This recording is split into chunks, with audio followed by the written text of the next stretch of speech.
Hello दोस्तों, नमस्कार। कैसे हैं आप सब? उम्मीद करता हूं आप सब बहुत अच्छे होंगे, बेहतरीन होंगे, बिंदास होंगे, लाजवाब होंगे। और आशा करता हूं आप सब अपनी पढ़ाई बहुत अच्छे तरीके से कर रहे होंगे। आज का टॉपिक्स समास है, जो समस्त बोर्ड के एग्जामों में 5 से 6 नंबर का पूछा जाता है। और बात कर लिया जाए कॉम्पिटिटिव एग्जाम जैसे SSC GD, Bihar police, UP police, अन्य कोई भी कॉम्पिटिटिव एग्जाम हो, उसमें 2 से 3 मार्क्स जरूर पूछे जाते हैं। तो आज हम समास को कवर करेंगे। समास यानी दो समासिक पदों के मेल को। समास का परिभाषा होता है, दो समासिक पदों के मेल को समास कहते हैं। या हम आसान भाषा में कह सकते हैं, जब समास का संधि विच्छेद किया जाए तो होता है सम धन आस। सम धन आस, सम का मतलब होता है पास और आस का मतलब होता है बैठना।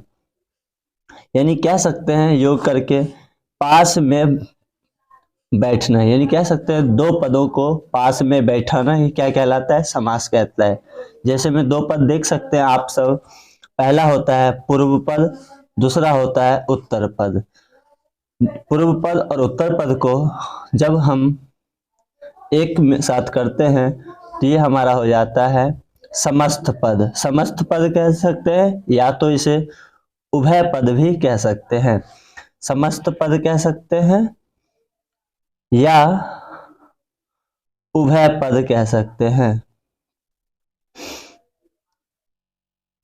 तो पुनः एक बार देख लिया जाए, दो समासिक पदों के मेल को हम क्या कहते हैं? समास कहते हैं।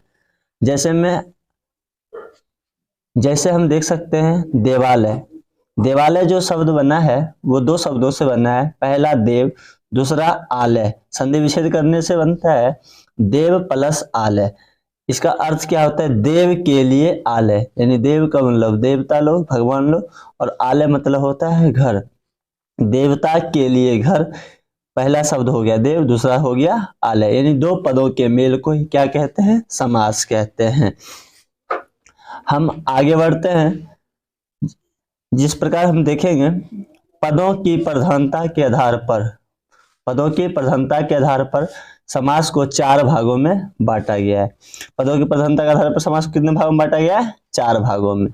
सबसे पहले हम आएंगे जब प्रथम पद प्रधान हो उसको हम अव्ययी भाव समास कहते हैं। जिस आधार पे बोला गया है, जिस आधार पे प्रथम पद प्रधान होता है वो क्या कहलाता है? अव्ययी भाव समास कहलाता है। दूसरा, उत्तर पद प्रधान हो उसे हम तत्पुरुष समास कहते हैं। इनमें इनके अंतर्गत बहुत सारे आते हैं, जैसे द्विगु समास और क्रमधारय समास उत्तर पद प्रधान के अंतर्गत आते हैं। इस प्रकार समास दो पद के आधार पर दो हो गए। तीसरा जो होता है उभय पद प्रधान हो, तो उभय पद प्रधान होता है उसमें हम द्वंद्व समास को पढ़ेंगे। और चौथा जो होता है उभय पद अप्रधान हो। अप्रधान का मतलब यानी प्रथम पद, ना तो प्रथम पद प्रधान है ना द्वितीय पद, उसे हम क्या कहते हैं? बहुब्रीहि समास कहते हैं। इस प्रकार टोटल 4 प्रकार के समास होते हैं। सबसे उसके बाद हम आएंगे भाषा के आधार पर। देखेंगे भाषा के आधार पर समास 6 प्रकार के होते हैं। पूछा जाएगा आप सबसे, भाषा के आधार पर समास कितने प्रकार के होते हैं? तो बोलिएगा 6 प्रकार के होते हैं। जैसे में हम इसे ट्रिक के माध्यम से भी करेंगे। अब तक द्वंद्व यानी समास को हम समाज से डिनोट करेंगे। समास को हम सब समाज से डिनोट करेंगे। समाज का अर्थ यानी कह सकते हैं समाज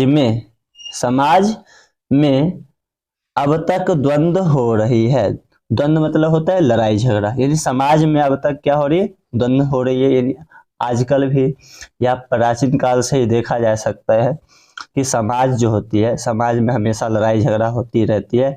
उसी से ट्रिक बना है समाज में अब तक द्वंद्व हो रही है। यानी समाज को हम समझेंगे समास में याद रखना है अब तक द्वंद्व। समाज में अब तक द्वंद्व हो रही है, अब तक से याद रखेंगे।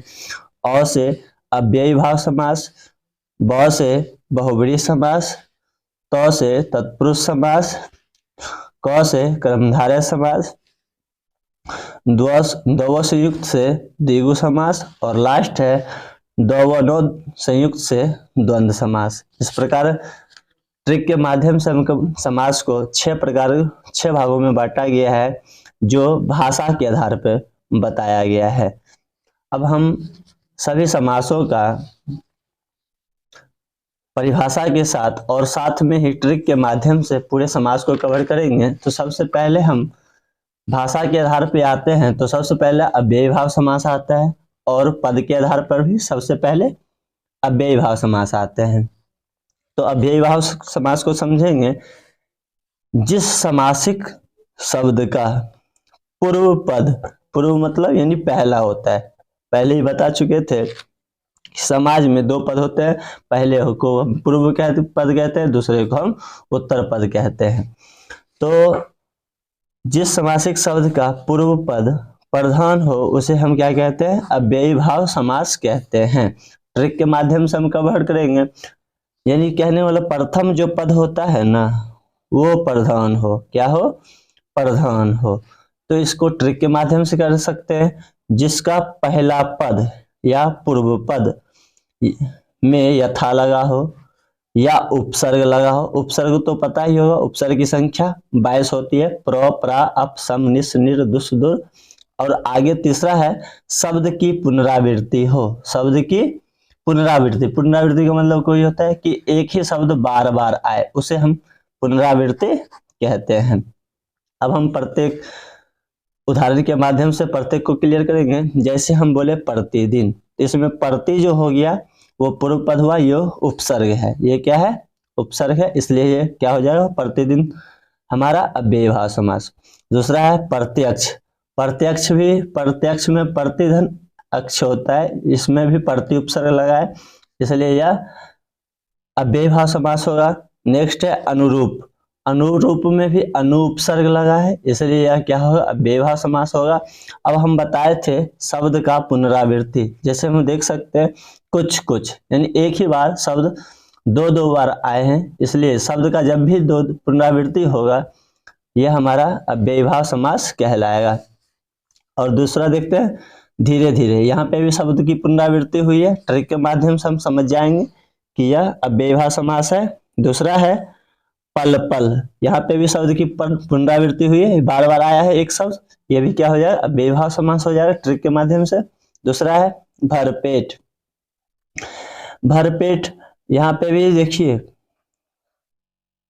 भरपेट भी हमारा क्या हो जाएगा, अव्ययी भाव समास हो जाएगा। आजन्म, आजन्म में भी हमारा क्या हो जाएगा, ये हमारा आ उपसर्ग है, इसलिए यहाँ पे आजन्म भी क्या हो जाए, अव्ययी भाव समास हो जाए। और यहाँ पे जो भरपेट की बात कर रहे थे, यहाँ पे हिंदी में भी उपसर्ग की संख्या जो होती है 12, उसमें भर उपसर्ग भी आता है, इसलिए यह भर उपसर्ग के कारण यह भी क्या हो जाए, अव्ययी भाव समास हो जाएगा।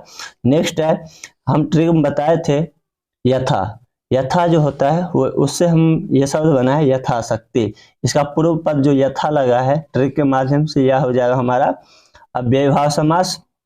नेक्स्ट है यथासंभव, यथासंभव भी हमारा क्या हो जाएगा, अव्ययी भाव समास। यथाशीघ्रम, ये भी क्या हो जाएगा, अव्ययी भाव समास। इसी प्रकार और जितने भी सारे आएंगे वो सारे के सारे अव्ययी भाव समास कहलाएंगे। अब देखो यहाँ पे बताया छूट गया था रातों रात, यहाँ पे एक शब्द बार बार आया, 2 बार आए, पुनरावृत्ति हुई है, पुनरावृत्ति हुई है, इसलिए यह क्या है, अव्ययी भाव समास।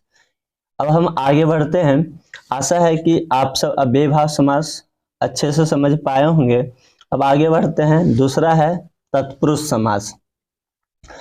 तत्पुरुष समास जिसमें हम आपको दूसरे नंबर पे बताए थे भाषा के आधार पर भी, पद के आधार पर भी।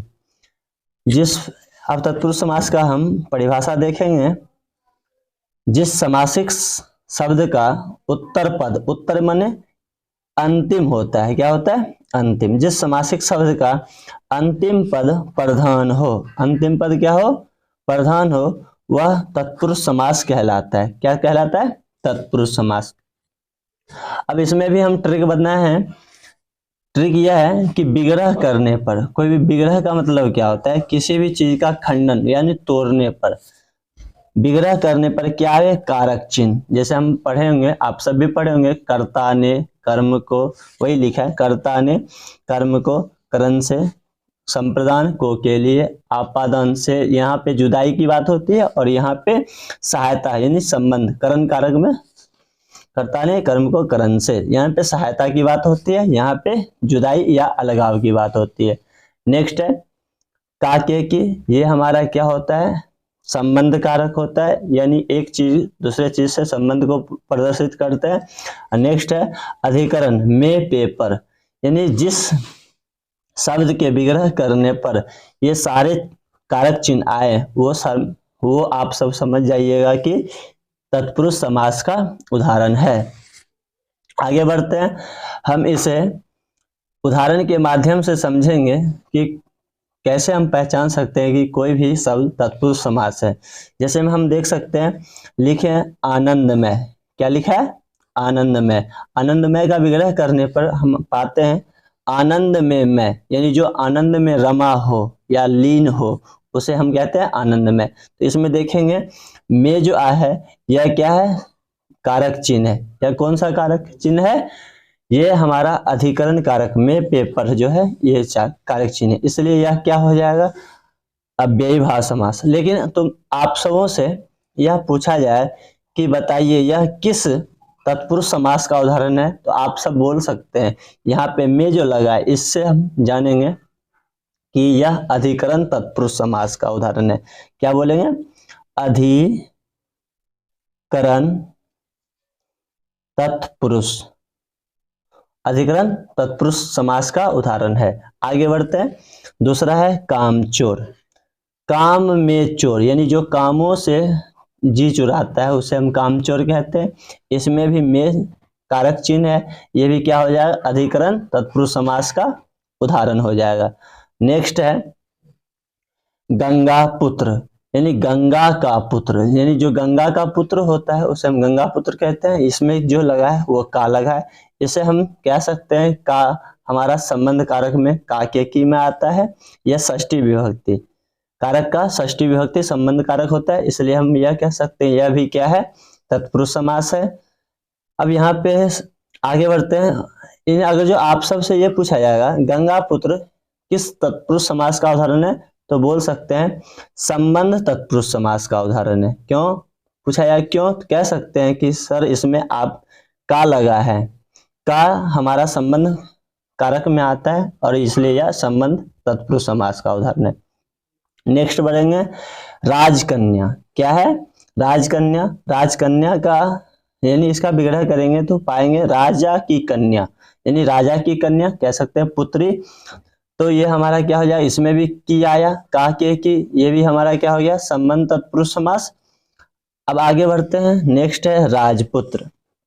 इसका भी विग्रह करेंगे तो हम पाते हैं कि राजा का पुत्र, इसलिए यह भी क्या हो जाएगा, यह भी क्या हो जाएगा, तत्पुरुष समास का उदाहरण। लेकिन आपसे ये पूछा जाएगा ये राजा पुत्र, राजपुत्र जो है यह किस तत्पुरुष समास का उदाहरण है, तो आप कह सकते हैं का को विग्रह करेंगे तो पाएंगे का से हम बता सकते हैं कि यह संबंध तत्पुरुष समास का उदाहरण है। आगे बढ़ते हैं, लिखा है स्नान घर, क्या लिखा है, स्नान घर। इसका विग्रह करेंगे तो पाएंगे स्नान के लिए घर, यानी स्नान के लिए घर। अब आप देखेंगे कि के लिए किस में आता है, अभी जस्ट बताए थे, कर्ता ने कर्म को करण से, संप्रदान को या के लिए। तो हम कह सकते हैं कि यह संप्रदान तत्पुरुष समास का उदाहरण है। क्या कहेंगे, संप्रदान तत्पुरुष समास का उदाहरण है। तो आगे बढ़ते हैं देशभक्ति, क्या है, देशभक्ति। इसमें आएंगे, इसका विग्रह करेंगे तो इसमें हो जाएगा देश के लिए भक्ति, इसलिए यह भी हमारा क्या हो जाएगा, संप्रदान तत्पुरुष समास। हम कोई भी चीज जब दान करते हैं ना तो वो हमारा संप्रदान में आ जाता है। जैसे हम देश के लिए भक्ति, यानी देश के लिए भक्ति को हम क्या करते हैं, अपने तन मन धन को समर्पित कर देते हैं, दान कर देते हैं, इसलिए इसको संप्रदान कहते हैं। और यहाँ पे देश के लिए भक्ति को दान किया गया, इसलिए हम कहेंगे संप्रदान तत्पुरुष समास का उदाहरण है। आगे बढ़ते हैं, लिखा है पुरुषोत्तम, यानी जो पुरुषों में उत्तम हो, क्या हो, पुरुषों में उत्तम हो उसे हम क्या कहेंगे, पुरुषोत्तम। अब इसका विग्रह करने पे हमें में पता चला है, क्या पता चला है, में। तो आपको पता ही होगा में किस विभक्ति में आता है, तो में अधिकरण कारक में यानी सप्तमी विभक्ति में आती है। सप्तमी विभक्ति क्या होता है, अधिकरण कारक में पेपर। तो इसमें आप कह सकते हैं कि यह अधिकरण तत्पुरुष समास का उदाहरण है। आगे क्या है, धनहीन। धनहीन का मतलब इसका विग्रह करेंगे तो धन से हीन, यानी जो व्यक्ति धन से हीन हो। यहाँ पे से जो लगा है वो धन से हीन हो गया है, अलग हो गया है, धन से क्या हो गया है, अलग हो गया है। तो अलग के लिए हम आप सबको बताए थे, ये जो से है सहायता करण कारक के लिए जब सहायता हो, लेकिन यह जो है ये आपादान कारक क्या होता है, आपादान। तो आपादान में जो आया यानी जो चीज हम बताए थे अलग हो जाते हैं वो आपादान कारक में आता है। तो आपादान यानी धन से जो हीन है, यानी धन से जो अलग हो गया है वो आपादान कारक में आएगा। इसलिए आप सबसे पूछा जाएगा धनहीन किस समास का उदाहरण है, यानी किस समास का रूप है। तो हम कह सकते हैं ये आपादान तत्पुरुष समास का, आपादान तत्पुरुष समास का उदाहरण है। तो आशा है आप सब अव्ययीभाव समास और तत्पुरुष समास समझ गए होंगे। अब आगे बढ़ते हैं, आगे है द्विगु समास। यह हमारे तत्पुरुष समास में ही आते हैं, तो इसका भी उत्तर पद प्रधान होता है, लेकिन इनको हम अलग तरीके से समझाएंगे। जैसे हम बोले द्विगु समास, द्विगु समास को हम परिभाषित करेंगे तो देखेंगे जिस समासिक शब्द का प्रथम पद संख्यावाची, संख्या मतलब कोई भी नंबर हो, जैसे 1 2 3 4 ये होता है ना। तो जिस समासिक शब्द का प्रथम पद क्या हो, संख्यावाची हो, वो द्विगु समास कहलाता है। अब इसको हम इसमें भी द्वितीय पद क्या होता है, द्वितीय पद बोले या उत्तर पद बोले, क्या बोले, उत्तर पद इसमें भी प्रधान होती है, क्या होती है, प्रधान होती है। तो अब इसे हम ट्रिक के माध्यम से देखेंगे कि जिस समासिक शब्द का प्रथम पद क्या होता है, संख्यावाची, यानी संख्या का बोध कराएगा, प्रथम पद यानी पूर्व पद, उसे हम क्या कहेंगे, द्विगु समास कहेंगे। तो अब इसमें जैसे हम एग्जाम्पल से रेफर करते हैं, नवरत्न, नव मतलब 9 और रत्न मतलब कोई भी, जैसे रत्न का मतलब हम कह सकते हैं कि जैसे हम आजकल वास्तव में लोगों जो अंगूठी बनाकर पहनाते हैं, रत्न नवरत्न जो होती है, जैसे पत्थर होते हैं ना, हम देहाती भाषा में बोल सकते हैं भाग्य का जो पत्थर होता है जो अंगूठी बना के पहनते हैं, वो रत्न की बात कर रहे हैं। तो यहाँ पे रत्न की विशेषता बतलाई कि यह नव है, नव मतलब 9 प्रकार के हैं। ये 9 जो हो गया यह संख्यावाची हो गया, इसलिए क्या हो जाएगा, द्विगु समास है। दूसरा है त्रिफला, त्रि मतलब 3 और फला मतलब फल, 3 फला, इन 3 फलों का जो संगम रहता है उसे त्रिफला कहते हैं। अब आगे है त्रिलोकी, 3 लोकों का योग या 3 लोकों का संगम कह सकते हैं, या समाहार संस्कृत में आएंगे, त्रयानाम लोकानाम समाहारा होता है, इसको हिंदी में कहते हैं 3 लोकों का संगम। इसको क्या हो जाएगा, द्विगु समास हो जाए। क्यों, क्योंकि यहाँ त्रि लगा है, त्रि क्या होता है, संख्या होता है, जिसको हम 3 कहते हैं हिंदी में। आगे क्या है, चौराहा, चौराहा किसे कहते हैं, जहाँ पे यहाँ चौराहा, जहाँ पे 4 रास्ताओं का समूह होता है, जैसे मैं इधर से भी रास्ता, इधर से भी, इधर से भी और इधर से भी, इसे हम क्या कहते हैं, चौराहा कहते हैं। यहाँ पे 4 रास्ताओं का जो समूह होगा उसे हम क्या कहेंगे, चौराहा, यानी चौ का मतलब 4, इसलिए यह भी क्या हो जाएगा, 4 संख्यावाची है, इसलिए यह भी क्या हो जाएगा, द्विगु समास हो जाएगी। आगे बढ़ते हैं, क्या है, पंचवटी, पंच मतलब 5, 5 बट, बट मतलब जैसे हम कह सकते हैं ग्रामीण में कहते हैं फुलवारी, उद्यान, बगीचा, वैसे 5 बटों का जो समूह होता है उसे हम क्या कहेंगे, पंचवटी। अब पंचवटी, पंच जो आ गया, पंच संख्यावाची आ गया, इसलिए क्या हो जाएगा, द्विगु समास।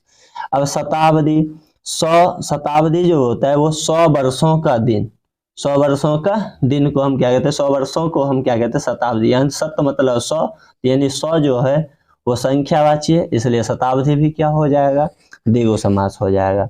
नेक्स्ट है साप्ताहिक, 7 दिनों का समूह। साप्ताहिक, सप्त मतलब होता है 7 और हिक, साप्ताहिक मतलब हो गया 7 दिनों का समूह। तो यहाँ 7 जो आया है संख्यावाची है, इसके कारण ये भी क्या हो जाएगा, द्विगु समास। अब आगे बढ़ते हैं, कर्मधारय समास। एक बात हम पहले बता देना चाहते हैं, ये जो कर्मधारय समास है वो बहुव्रीहि समास से मिलते जुलते रहते हैं। बहुव्रीहि समास और कर्मधारय समास मैक्सिमम में होते हैं, लेकिन एग्जाम में ऑप्शन के अकॉर्डिंग हम इनको छांटेंगे, और जो ऑप्शन में ये हम आगे बात कर लेंगे जब बहुव्रीहि समास पढ़ाएंगे। तो अब देखते हैं कर्मधारय समास।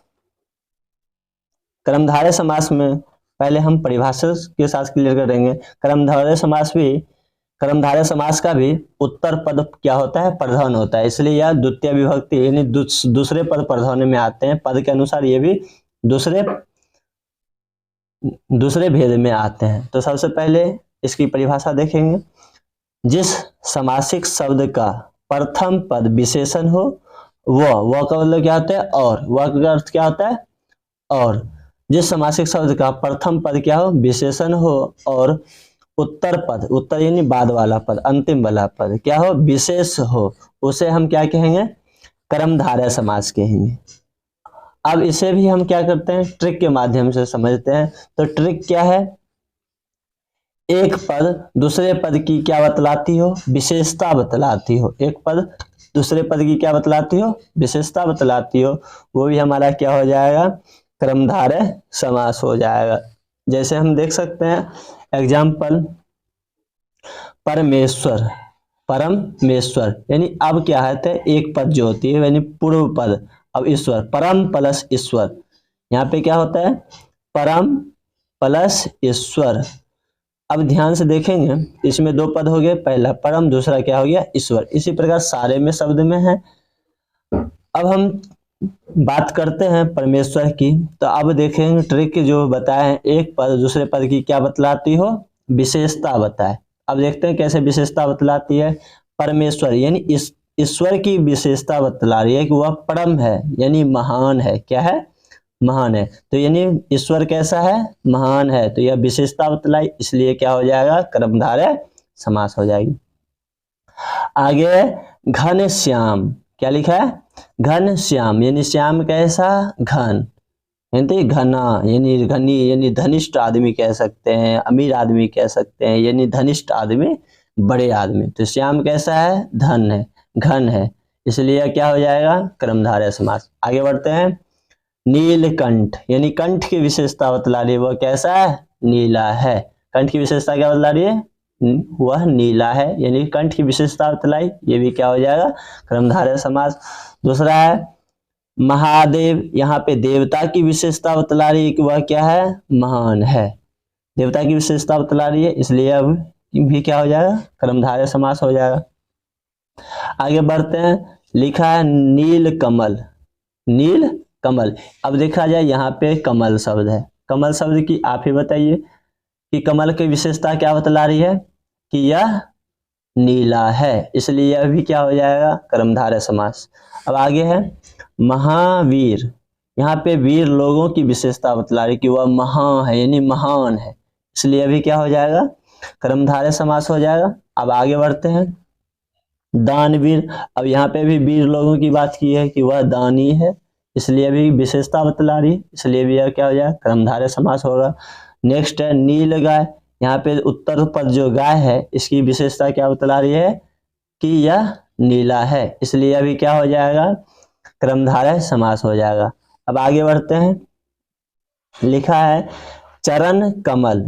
अब यहाँ पे विशेषता जो बताया गया है कि चरण जो होती है, चरण वो किसके समान कोमल है, कमल के समान कोमल है, इसलिए यह भी क्या हो जाएगा, कर्मधारय समास हो जाएगा। नेक्स्ट है चंद्र खिलौना, चंद्र खिलौना, यह खिलौना की विशेषता बतला रही है कि वह चंद्र के समान है। आप सब सुने होंगे बचपन में या कृष्ण भगवान की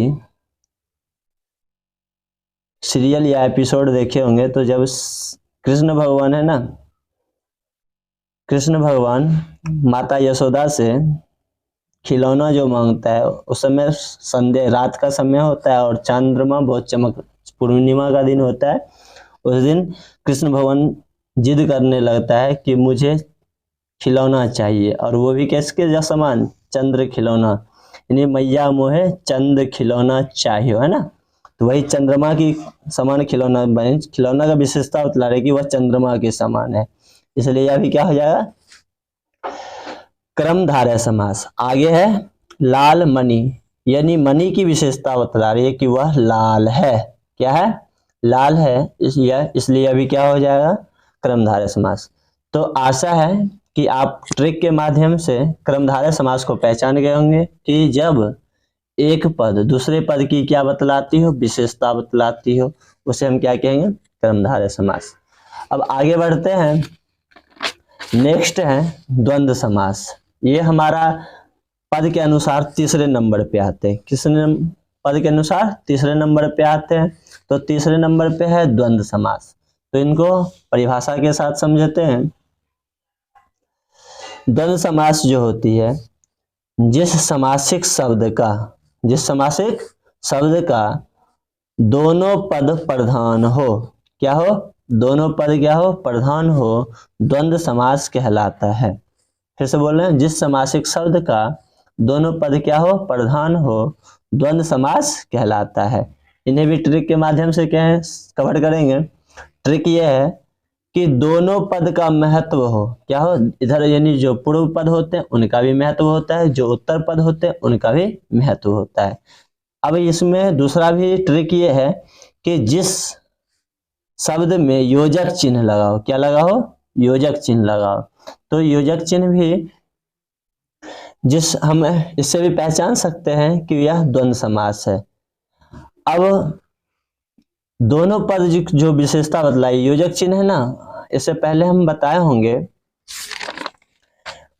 अव्ययी भाव समास में भी योजक चिन्ह लगे हुए हैं, लेकिन यह अव्ययी भाव समास है, क्यों है, क्योंकि यहाँ पे एक शब्द दो बार यूज हुआ है। हम आपको ये भी बताए थे, जब शब्द की पुनरावृत्ति हो, शब्द की पुनरावृत्ति हो, यानी एक शब्द बार बार आए या दो बार आए, उसे हम कहेंगे अव्ययी भाव समास, और इसमें भी योजक चिन्ह लगे होते हैं।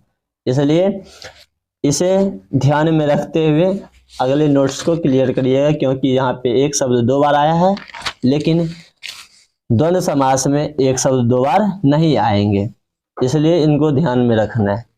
अब आगे बढ़ते हैं। पहला ट्रिक में बता दिए, दोनों पद क्या हो, प्रधान हो या योजक चिन्ह लगाओ, उसे हम क्या कहें, द्वंद्व समास। अब एग्जाम्पल देखते हैं, जैसे है माता पिता, यानी माता की भी प्रधानता होती है और पिता की भी प्रधानता होती है। और कभी कभी एग्जाम में ऐसे भी लिखे आते हैं माता पितरो, तो आप समझ जाइएगा कि वही बात बोली गई है, जहाँ ये जो बोले माता पिता और ये माता पितरो, तो ये हमारा क्या हो जाएगा, द्वंद्व समास होगा। क्यों होगा, क्योंकि माता की भी प्रधानता है, पिता की भी प्रधानता है, दूसरी बात इसमें योजक चिन्ह भी लगे हुए हैं। नेक्स्ट है भाई बहन, तो भाई बहन के बीच पहली ट्रिक योजक चिन्ह लगा है, दूसरा ट्रिक ये है, ये भी भाई की भी प्रधानता होती है और बहन की भी प्रधानता होती है। अब आगे बढ़ते हैं, नेक्स्ट है दिन रात। दिन रात ये अलग अलग हैं, इसलिए यह क्या है, अव्ययी भाव नहीं है। अगर जो दोनों दिनों दिन रहते हैं, ये अव्ययी भाव समास हो जाते हैं। क्यों, क्योंकि एक ही शब्द क्या है, बार बार आ रहे, पुनरावृत्ति हो रहे, इसलिए यहाँ पे देखा जाए ये अलग अलग है, दिन है और रात है, इसलिए यह क्या हो जाएगा, द्वंद्व समास हो जाएंगे। आगे बढ़ते हैं, लिखा है आकाश पताल। आकाश पताल यानी आकाश की भी प्रधानता, पताल की भी प्रधानता, और योजक चिन्ह भी लगे हैं, तो ये भी क्या हो जाएंगे, अव्ययी भाव समास हो जाएंगे। नेक्स्ट है आज कल, आज की भी प्रधानता होती है, कल की भी प्रधानता होती है, दूसरी बात योजक चिन्ह भी लगे हैं, इसलिए ट्रिक के अनुसार ये भी क्या हो जाएंगे, द्वंद्व समास हो जाएंगे। आगे है भात दाल, भात की भी प्रधानता होती है, दाल की भी प्रधानता होती है। आपको यदि भात दिया जाए तो भात को खाने में मन नहीं लगेगा, इसलिए दाल लेना अनिवार्य रहता है। उसी प्रकार जिस प्रकार भात की प्रधानता होती है, उसी प्रकार दाल की भी प्रधानता होती है। इसलिए भात दाल भी क्या हो जाएगा, द्वंद्व समास हो जाएंगी। अब आगे लिखे हैं देश विदेश, देश की प्रधानता उसी प्रकार विदेश की, यानी देश की जितनी प्रधानता उतनी विदेश की भी प्रधानता होती है, और योजक चिन्ह भी लगे हैं, ये भी क्या हो जाएंगे, द्वंद्व समास हो जाएंगे। आगे है पाप पुण्य, जितनी पाप की प्रधानता होती है उतनी पुण्य की प्रधानता होती है, और बीच में योजक चिन्ह भी लगे, इससे हम पहचान जाएंगे कि यह क्या है, द्वंद्व समास है। अब आगे बढ़ते हैं, लिखा है काम चोर, काम है चोर है, लेकिन इसके बीच में क्या लगा है, योजक चिन्ह लगा है, इसलिए यह भी क्या हो जाएंगे, द्वंद्व समास हो जाएंगे। नेक्स्ट है हाथ पैर, क्या है, हाथ पैर, हाथ पैर क्या हो जाएंगे, द्वंद्व समास हो जाएंगे। एक बात काम चोर देखिए यहाँ पे भी है, और इधर हम करते हैं तो काम चोर,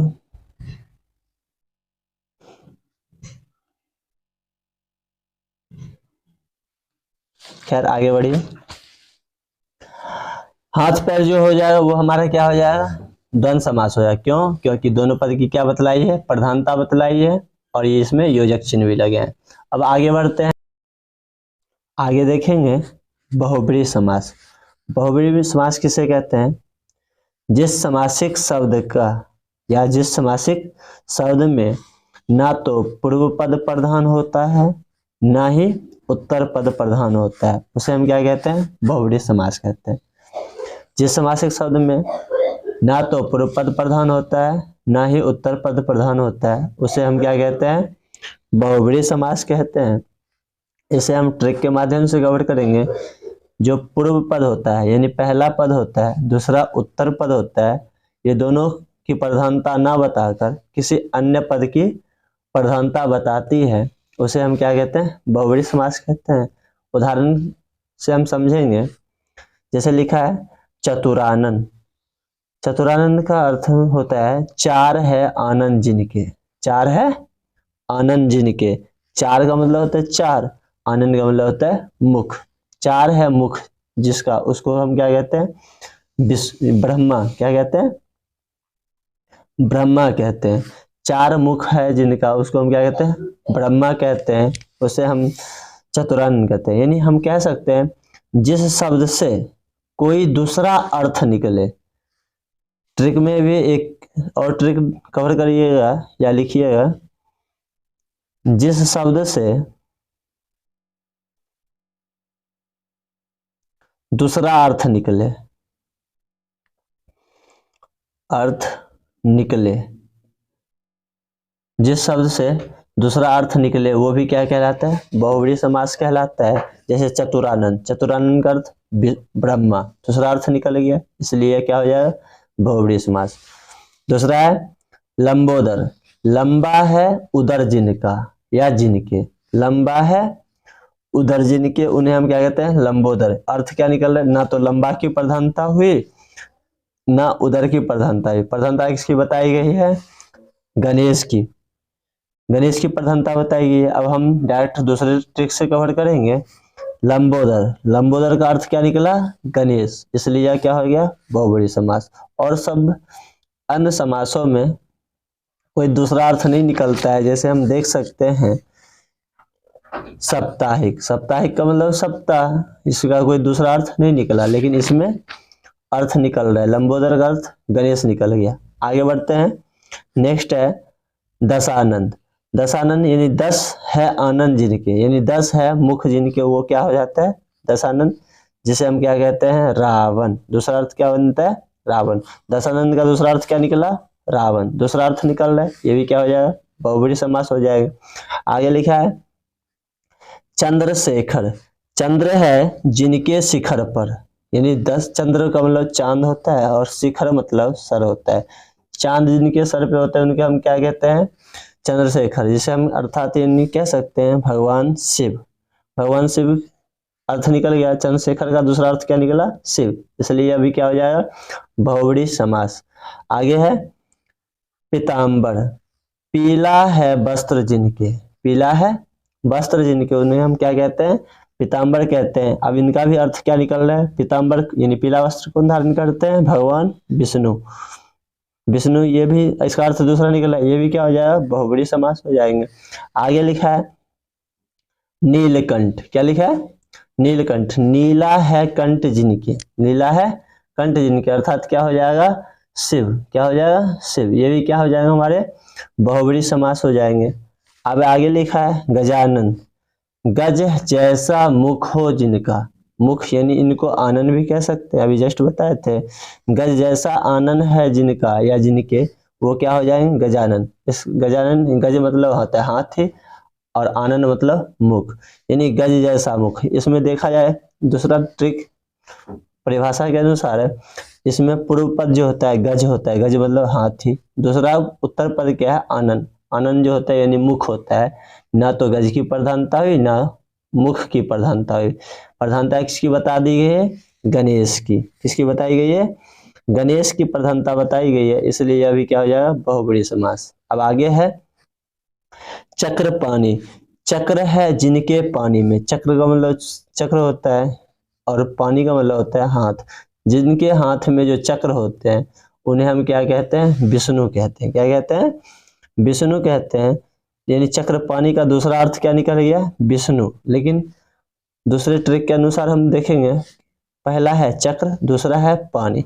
ना तो चक्र की प्रधानता हुई ना पानी की प्रधानता हुई। प्रधानता किसकी बताई? विष्णु की बताई, इसलिए यह क्या हो जाएंगे?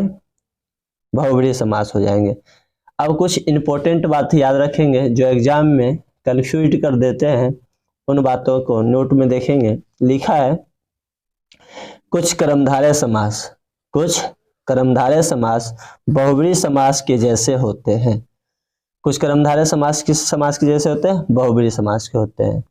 अब जैसे हम देखेंगे नीलकंठ, महादेव, पीताम्बर, पीताम्बर, ये सारे के सारे बहुब्रीहि समास में भी होते हैं और कर्मधारय समास में भी होते हैं। अब इसे हम कैसे पहचानेंगे कि यह कर्मधारय का है या बहुब्रीहि समास का है? इसके लिए हम सबों को एग्जाम में ऑप्शन को देखना पड़ता है। ऑप्शन हमारे सबके एग्जाम में 4 ऑप्शन आते हैं, सी और डी करके। अब ऑप्शन में मान लिया जाए, प्रश्न आप पूछ दिया गया महादेव किस समास का उदाहरण है? हम सब पढ़ रखे हैं कि यह कर्मधारय समास होता है, यह द्विगु समास भी होते हैं, सही, यह बहुब्रीहि समास भी होते हैं। तो हम मारेंगे किस में? इसमें हम ऑप्शन को देखेंगे। ऑप्शन में मान लिया जाए पहले दे रखेगा कर्मधारय समास, दूसरा ऑप्शन दे रखेगा द्विगु समास, तीसरा ऑप्शन दे रखेगा द्वंद्व समास और चौथा लिखा रहेगा तत्पुरुष समास। तो हम ऑप्शन के अकॉर्डिंग हम मारेंगे। इसमें देखेंगे कर्मधारय समास यहाँ दे गया है, कर्मधारय में मारेंगे। अगर जो यहाँ पे बहुब्रीहि भी रहते तो तीसरा ऑप्शन आप सबको मिलता ए एंड बी बोथ, यानी दोनों, ए एंड बी दोनों, और हम तब तीसरे ऑप्शन को सिलेक्ट करते हैं। लेकिन एग्जामिनर ऐसा क्वेश्चन नहीं देता है, इसलिए जब भी ऐसे ऐसे प्रश्न आए तो सोच समझ के मारा करिएगा। तो दूसरी बात है, कभी कभी पूछा जाएगा कि पीताम्बर या नीलकंठ किस समास का उदाहरण है? तो हम सब याद रखेंगे कि ये सारे जो होते हैं कर्मधारय में भी आते हैं और बहुब्रीहि में भी आते हैं, इसलिए ऑप्शन देखकर इन सबको मारा कीजिएगा।